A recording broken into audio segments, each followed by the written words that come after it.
War has been a part of my life since I can remember. I was born in Afghanistan, just 6 months after the Soviets invaded. And even though I was too young to understand what was happening, I had a deep sense of the suffering and the fear around me. Those early experiences had a major impact on how I now think about war and conflict. I learned that when people have a fundamental issue at stake, for most of them, giving in is not an option. For these types of conflicts, when people's rights are violated, when their countries are occupied, when they're oppressed and humiliated, they need a powerful way to resist and to fight back. Which means that no matter how destructive and terrible violence is, if people see it as their only choice, they will use it. Most of us are concerned with the level of violence in the world. But we're not going to end war by telling people that violence is morally wrong. Instead, we must offer them a tool that's at least as powerful and as effective as violence. This is the work I do. For the past 13 years, I've been teaching people in some of the most difficult situations around the world how they can use nonviolent struggle to conduct conflict. Most people associate this type of action with Gandhi and Martin Luther King. But people have been using nonviolent action for thousands of years. In fact, most of the rights that we have today in this country, as women, as minorities, as workers, as people of different sexual orientations, and citizens concerned with the environment, these rights weren't handed to us. They were won by people who fought for them and who sacrificed for them. But because we haven't learned from this history, nonviolent struggle as a technique is widely misunderstood. I met recently with a group of Ethiopian activists, and they told me something that I hear a lot. They said they'd already tried nonviolent action and it hadn't worked. Years ago, they held a protest. The government arrested everyone, and that was the end of that. The idea that nonviolent struggle is equivalent to street protests is a real problem. Because although protests can be a great way to show that people want change, on their own, they don't actually create change. At least change that is fundamental.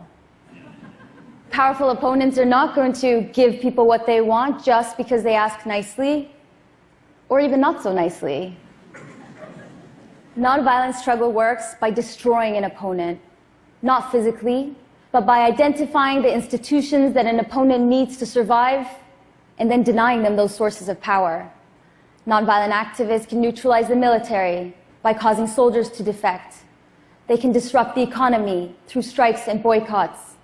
And they can challenge government propaganda by creating alternative media. There are a variety of methods that can be used to do this. My colleague and mentor, Jean Sharp, has identified 198 methods of nonviolent action. And protest is only one. Let me give you a recent example. Until a few months ago, Guatemala was ruled by corrupt former military officials with ties to organized crime. People were generally aware of this, but most of them felt powerless to do anything about it. Until one group of citizens, just 12 regular people, put out a call on Facebook to their friends to meet in the central plaza holding signs with a message, "Renuncia ya," resign already. To their surprise, 30,000 people showed up. They stayed there for months as protests spread throughout the country. At one point, the organizers delivered hundreds of eggs to various government buildings with a message. If you don't have the huevos, the balls, to stop corrupt candidates from running for office, you can borrow ours.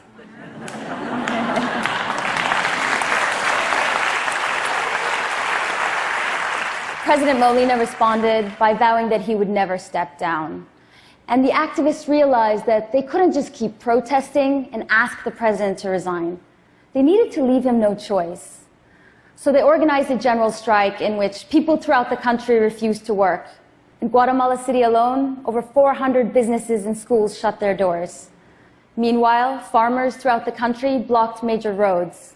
Within 5 days, the president, along with dozens of other government officials, resigned already. I've been greatly inspired by the creativity and bravery of people using nonviolent action in nearly every country in the world. For example, recently a group of activists in Uganda released a crate of pigs in the streets. You can see here that the police are confused about what to do with them. The pigs were painted the color of the ruling party. One pig was even wearing a hat that people recognized. Activists around the world are getting better at grabbing headlines, but these isolated actions do very little if they're not part of a larger strategy. A general wouldn't march his troops into battle unless he had a plan to win the war. Yet this is how most of the world's nonviolent movements operate. Nonviolent struggle is just as complex as military warfare, if not more. Its participants must be well trained and have clear objectives, and its leaders must have a strategy of how to achieve those objectives. The technique of war has been developed over thousands of years, with massive resources and some of our best minds dedicated to understanding and improving how it works. Meanwhile, nonviolent struggle is rarely systematically studied, and even though the number is growing, there are still only a few dozen people in the world who are teaching it. This is dangerous because we now know that our old approaches of dealing with conflict are not adequate for the new challenges that we're facing. The US government recently admitted that it's in a stalemate in its war against ISIS. But what most people don't know is that people have stood up to ISIS using nonviolent action. When ISIS captured Mosul in June 2014, they announced that they were putting in place a new public school curriculum based on their own extremist ideology.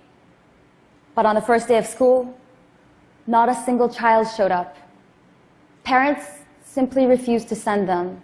And they told journalists they would rather homeschool their children than to have them brainwashed. This is an example of just one act of defiance in just one city. But what if it was coordinated with the dozens of other acts of nonviolent resistance that have taken place against ISIS?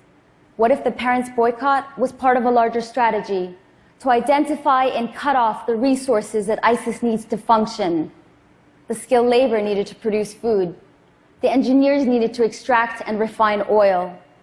The media infrastructure and communications networks and transportation systems, and the local businesses that ISIS relies on. It may be difficult to imagine defeating ISIS with action that is nonviolent.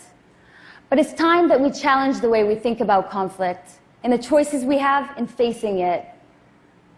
Here's an idea worth spreading. Let's learn more about where nonviolent action has worked and how we can make it more powerful, just like we do with other systems and technologies that are constantly being refined to better meet human needs. It may be that we can improve nonviolent action to a point where it is increasingly used in place of war.